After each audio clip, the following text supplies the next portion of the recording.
Rim defence academy की अनुभवी team के साथ अपनी तैयारी को बेहतर बनाने के लिए अभी डाउनलोड करें प्ले स्टोर से रिम डिफेंस एकेडमी ऐप। नमस्कार, तो आज अपन बात करेंगे राजस्थान पुलिस सब इंस्पेक्टर नई वैकेंसी की तैयारी करने वाले बच्चों के लिए। और इसके अंदर मैंने आज एक बहुत ही इंपॉर्टेंट टॉपिक आपके लिए लिया है और वो है पुस्तकों का चुनाव। तो कैसे आपको पुस्तकों का चुनाव करना है, कौन कौन सी पुस्तकें हैं जो पढ़ने में आसान होती हैं, जो सफल लोग पढ़ते हैं, उन पुस्तकों का हमें चुनाव करना है। कोई भी किताब इतनी खराब नहीं होती है, कोई भी किताब इतनी अच्छी नहीं होती है कि वो किताब पढ़ने वाले ही सिर्फ सब इंस्पेक्टर बनते हैं, ऐसा कुछ भी नहीं है। जो वास्तव में मेहनत करते हैं, जो वास्तव में पढ़ाई करते हैं, वो बच्चे ही सब इंस्पेक्टर बनते हैं। और आजकल एग्जाम का पैटर्न चेंज हो रहा है, सेम टू सेम क्वेश्चंस आपको इन बुक्स से भी नहीं मिलेंगे।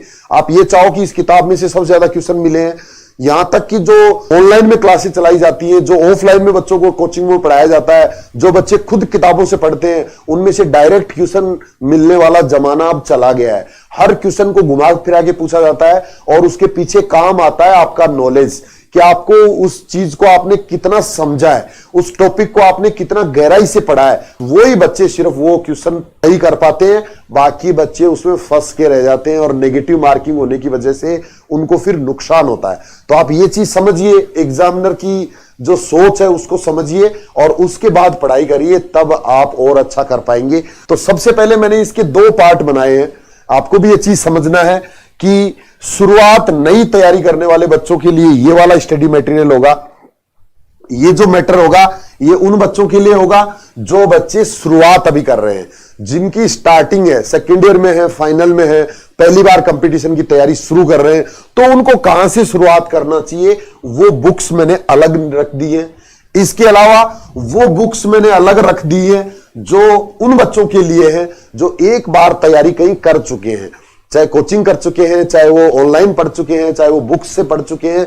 उन बच्चों के लिए ये वाली किताबें होंगी। ऐसा नहीं है कि ये किताबें जो पढ़ लेंगे उनका सिलेक्शन हो जाएगा।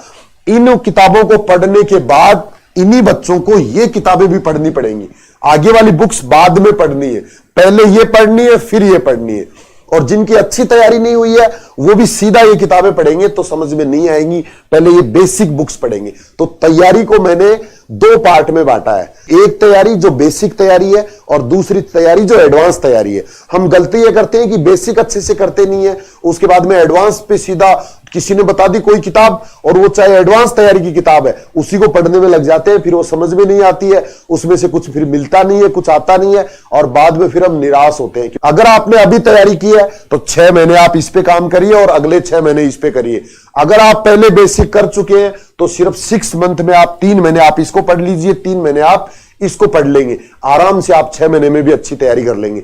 तो पहले 3 महीने ये, फिर 3 महीने ये, और जो नए हैं वो पहले 6 महीने ये और 6 महीने बाद, यानी 1 साल का टाइम लगभग लगेगा आपको सब इंस्पेक्टर जैसी एग्जाम में। और मैं हमेशा वो चीज बताता हूं जिससे कि आप फाइनल तक पहुंच पाए। ऐसे नहीं कि सिर्फ रिटर्न पास कर लिया, उसके बाद में फिजिकल में रह गए, फिर इंटरव्यू में रह गए, फिर मेरिट बनी तो 1 नंबर कम रह गया, 2 नंबर कम रह गया, फिर कोई फायदा नहीं है। फाइनली वही बच्चे पहुंचते हैं जो हर चीज को प्लानिंग करके चलते हैं। तो देखिए अभी 2 पेपर होते हैं इसके अंदर। जो पहला पेपर है इसमें 100 प्रश्न होंगे और ये हिंदी का होगा। दूसरे पेपर में भी 100 ही प्रश्न होते हैं और ऑब्जेक्टिव टाइप एग्जाम होती है ये। अब ये चीज आपको यहां से बहुत अच्छे से समझनी है कि जो पहला पेपर है, जो हिंदी का पेपर होगा, उसके अंदर 200 नंबर है और 200 नंबर के अंदर ये सारा सिलेबस है। तो आपको तैयारी करते समय भी हमारे दिमाग में हमेशा ये रहना चाहिए कि मुझे कैसे अपनी प्लानिंग करनी है। और जो मेरिट का डिसाइड करता है ना, मेरिट जो बनती है, फाइनल जो बच्चे सेलेक्ट होते हैं वो इस पहले पेपर की वजह से ही बनते हैं। इसी के अंदर स्कोर बहुत अच्छा जा सकता है। ये दूसरे वाला जो पेपर है इसमें तो एवरेज नंबर होते हैं सबके। तो इसकी बजाय ये वाला पार्ट है ना, ये बहुत इंपॉर्टेंट है, हिंदी वाला पार्ट। इसमें लिमिटेड सिलेबस है, एक टॉपिक तैयार करोगे तो 5 से क्वेश्चन सही हो जाएंगे। यहां आप एक पूरा किताब तैयार करोगे तो भी 5 से क्वेश्चन सही नहीं होंगे। तो ये चीज आपके दिमाग में रहनी चाहिए तैयारी करते समय, बुक्स का सिलेक्शन करते समय और हमेशा पढ़ते समय। और इसके अंदर शुरुआत करने के लिए आपको एनसीईआरटी की हिंदी व्याकरण आती है कक्षा 9 से 12, ये आपके लिए बेस्ट रहेगी स्टार्टिंग करने वाले बच्चों के लिए। साथ ही मैं आपको एडवांस वाली बुक्स भी साथ ही समझा देता हूं। अगर आप एडवांस तैयारी कर रहे हो तो डॉक्टर राघव प्रकाश की हिंदी व्याकरण आती है वो आप ले सकते हो। इसकी जगह अगर आपके पास दूसरी कोई पहले से है, जैसे मानस पब्लिकेशन की एक अच्छी हिंदी किताब आती है वो आपके पास है, या और भी किसी राइटर की अच्छी हिंदी की किताब अगर आपको दूसरे किसी ने बता रखी है, आपने ले रखी है, तो वो बेस्ट है। ऐसा नहीं कि मैंने बता दिया तो फिर उसको चेंज करो फटाफट, वो हटाओ और ये लाओ, ऐसा नहीं है। सभी किताब आराम से पूरा सिलेबस कवर करती है, लिखने वाला बहुत मेहनत करता है तब जाके वो किताब तैयार होती है। तो उसमें गलतियां, हिंदी ऐसा विषय है जिसमें कोई पारंगत नहीं है, कोई इसका रूल नहीं बना हुआ है, तो इसके अंदर कोई ना कोई गलतियां हर किताब में थोड़ी बहुत हो सकती है, तो उनसे आपको डरना नहीं है। उन गलतियों पे भी हम काम करेंगे। जब हम बार बार टेस्ट सीरीज हल करेंगे, जब हम बार बार टेस्ट देंगे, तो वो गलतियां आराम से ठीक हो जाएंगी, चिंता करने की जरूरत नहीं है। हमें पता चलने लगेगा कि कौन सी किताब के अंदर कौन से एग्जाम्पल में गलती है, वो गलतियों को हम अपने आप ठीक कर लेंगे। और एक दो गलती की वजह से सिलेक्शन नहीं रुकता है, ये भी आप ज्यादा चिंता मत करो। गलतियों के लिए ज्यादा वो बच्चे रोते रहते हैं जो खुद ज्यादा पढ़ाई नहीं करते हैं। गलतियां आपको, अगर आपको नियम समझ में आ जाएगा तो गलतियां आप खुद पहचानने लग जाओगे, खुद को पता चल जाएगा किस किताब के अंदर क्या गलती है, क्योंकि आपको पहले नियम पहचानने हैं। और साथ में हिंदी के अंदर एक बीमारी और होती है, उसको बोलते हैं अपवाद। तो वो अपवाद भी आपको पता होना चाहिए। जब पढ़ाएंगे आप तो वो टीचर आपको सब चीज समझाएगा कि इसमें नियम क्या काम करता है और कौन से एग्जाम्पल ऐसे हैं जिनमें अपवाद काम करता है। तो अपवाद वाले भी अलग से छांट के रखने पड़ेंगे और फिर आराम से अच्छी तैयारी हो जाएगी, नो टेंशन। सेकंड पेपर की मैं बात करता हूं तो इसमें राजस्थान का जो सामान्य ज्ञान है, इसके लिए सबसे पहले आपको ये दो चीजों से शुरुआत करनी है जो स्टार्टिंग कर रहे हैं। एक तो राजस्थान अध्ययन कक्षा 6 से 10 तक की किताब आती है, ये एनसीईआरटी में चलती है। और साथ में सिखवाल राजस्थान जीके, इसकी 3 किताबें अलग अलग आती है, मानचित्रावली आती है। वो अगर आप ले लेंगे तो आपका बेसिक अच्छा हो जाएगा। अगर इसके बाद में अगर अपन आगे बात करते हैं तो इसमें राजस्थान का सामान्य ज्ञान पनोरमा की पार्ट आते हैं, 2 पार्ट, फर्स्ट पार्ट और सेकंड पार्ट, वो आप ले लीजिए। और इसके अलावा अगर आपने दूसरी किताबें ले रखी है, चाहे वो लक्ष्य है राजस्थान की, चाहे वो धरोहर है, तो वो भी आप तैयार करेंगे तो आराम से उससे भी अच्छी तैयारी हो जाएगी। बार बार बताने की जरूरत नहीं है कि क्यों आप कोई सी भी किताब ले सकते हैं, बट मैंने ये बेस्ट मेरे अनुभव के अनुसार बताने की कोशिश की है। और हर आदमी अपने अनुभव के अनुसार बताता है, आपको किस पर कितना विश्वास है ये डिपेंड करता है आपके लिए। और कई बार अच्छी किताब वाले भी तैयारी नहीं कर पाते हैं, और कई बार जिनके पास बिल्कुल मतलब ये मानते हैं ना जिसको कि ये किताब किसी काम की नहीं है, उससे भी बच्चे आराम से पास हो सकते हैं। बहुत बड़ा रोल नहीं है इसमें बुक्स का, मेन रोल है आपके मोटिवेशन का, आपको एक पॉजिटिव एनर्जी का, अपनी ताकत पहचानने का और एक सही दिशा में मेहनत करने का ही में रोल होता है। भारत का इतिहास पढ़ने के लिए एनसीईआरटी की जो बुक्स आती हैं 11वीं और 12वीं की, इसके अलावा आपको भारत का इतिहास हो, चाहे भारत का भूगोल हो, चाहे भारत का संविधान हो, चाहे भारत की अर्थव्यवस्था हो, उसके लिए लूसेंट वाली बुक जरूर पढ़नी है। लूसेंट जो इंडिया जीके वाली किताब आती है वो जरूर पढ़नी है। इसके बाद में एनसीईआरटी 11 से 12, ये 2 किताबें आप इतिहास के लिए जरूर पढ़िए। और अगर इससे फिर ज्यादा आपको पढ़ना पड़ेगा एडवांस, तो भारत का सामान्य ज्ञान जो लूसेंट वाली बुक है उससे आपका काम चल जाएगा। तो पहले एनसीईआरटी 11वीं 12वीं पढ़ लीजिए। इसके अलावा कक्षा 6 से 10 तक की जो एसएसटी की किताबें आती है एनसीईआरटी में जो चलती है, कक्षा 6 से 10 में एसएसटी की जो किताब आती है वो भी आप पढ़ सकते हैं। यानी कक्षा 6 से लेके 12 तक की जो एनसीईआरटी की बुक्स है वो पढ़ेंगे तो वो ज्यादा बेस्ट है। कब, किसके लिए? नई शुरुआत करने वाले के लिए।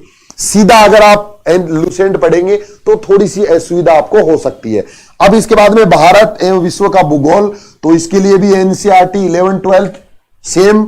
और अगर एडवांस में हम बात करें तो महेश वर्णवाल की एक किताब आती है, वो आप ले सकते हैं भारत और विश्व के भूगोल के लिए। इसके बाद में भारत का संविधान, तो भारत का संविधान के लिए भारत का सामान्य ज्ञान जो लूसेंट वाली किताब है वो पर्याप्त है बेसिक तैयारी के लिए। बहुत अच्छे से दिया हुआ है लूसेंट के अंदर भारत का संविधान, वो बेसिक है ओनली, वो आप तैयार कर लीजिए। और एडवांस के लिए परीक्षा वाणी की किताब आती है संविधान के लिए, वो आप पढ़ सकते हो एडवांस तैयारी करने के लिए। इसके बाद अर्थव्यवस्था जो इंडिया की है और जो राजस्थान की है अर्थव्यवस्था, इसके लिए भी आपको एनसीईआरटी 11th और 12th और लूसेंट वाली किताब। और फिर एडवांस के अंदर हम क्या पढ़ेंगे? आर्थिक समीक्षा आपको जरूर पढ़नी चाहिए, बजट के बारे में आपको जरूर पढ़ना चाहिए, राजस्थान का चाहे भारत का। इसके बाद में नेक्स्ट देखते हैं अपन विज्ञान एवं तकनीकी। तो विज्ञान एवं तकनीकी के लिए एनसीईआरटी आपको कक्षा 6 से 10 तक कक्षा 6 से 10 तक की एनसीईआरटी साइंस के लिए बेसिक मजबूत करने के लिए। उसके बाद में लूसेंट आती है, लूसेंट की एक किताब आती है, सामान्य विज्ञान अलग से भी आती है और एक जीके वाली किताब के अंदर से भी आती है, तो कोई सा भी पार्ट उसमें से आप पढ़ सकते हो। और अगर एडवांस की मैं बात करूं तो स्पेक्ट्रम की जो साइंस आती है, साइंस एंड टेक्नोलॉजी, वो बुक आप ले सकते हैं एडवांस तैयारी करने के लिए। इसके बाद में रीजनिंग और मैथ्स के लिए रामनिवास मथुरिया की दोनों किताबें अच्छी है, मैथ्स के लिए भी और रीजनिंग के लिए भी। अगर बात करूं मैं एडवांस के लिए तो उस समय आप RS अग्रवाल भी ले सकते हैं, ये मैथ्स के लिए और एडवांस अगर आपको तैयारी करनी है। इसके बाद में अपन चलते हैं करंट अफेयर्स पे। तो करंट अफेयर्स के अंदर स्टार्टिंग के अंदर आप राजस्थान और अंतरराष्ट्रीय जो क्रोनोलॉजी आती है वो आप पढ़ना शुरू कर दीजिए अभी से। इसके अलावा न्यूज़पेपर भी नियमित रूप से पढ़िए। इसके बाद मूमल आती है, एक सूजस आती है, ये भी आप पढ़ सकते हो करंट के लिए। मासिक मैगजीन है, कोई त्रैमासिक है, तो ये आप पढ़ के अपना करंट अच्छा कर सकते हो। अब इसके अंदर अगर आपको कोई डाउट रह रहा है तो आप कमेंट करके भी पूछ सकते हो। 2 पार्ट मैंने अलग अलग इसलिए बनाए कि बहुत से बच्चे जो मेरे साथ पहली बार जुड़ रहे हैं, जो अभी सेकेंड ईयर में है, फाइनल में है, पहली बार कंपटीशन तैयारी कर रहे हैं। और एक चीज और याद रखना दोस्तों, ये किताब अगर आपने इस तरह से अगर पढ़ ली, इस तरह से अगर आपने तैयारी कर ली, तो राजस्थान पुलिस सब इंस्पेक्टर ही नहीं, आप दूसरी एग्जाम्स भी आराम से पास कर सकते हैं। एक तरह से ये बेस है आपका, मूल बुक्स बताई है मैंने, जिनसे आप आराम से कोई भी कंपटीशन जो राजस्थान का है वो आप आराम से पास कर सकते हैं। आज के लिए इतना ही। जय हिंद, थैंक यू, धन्यवाद।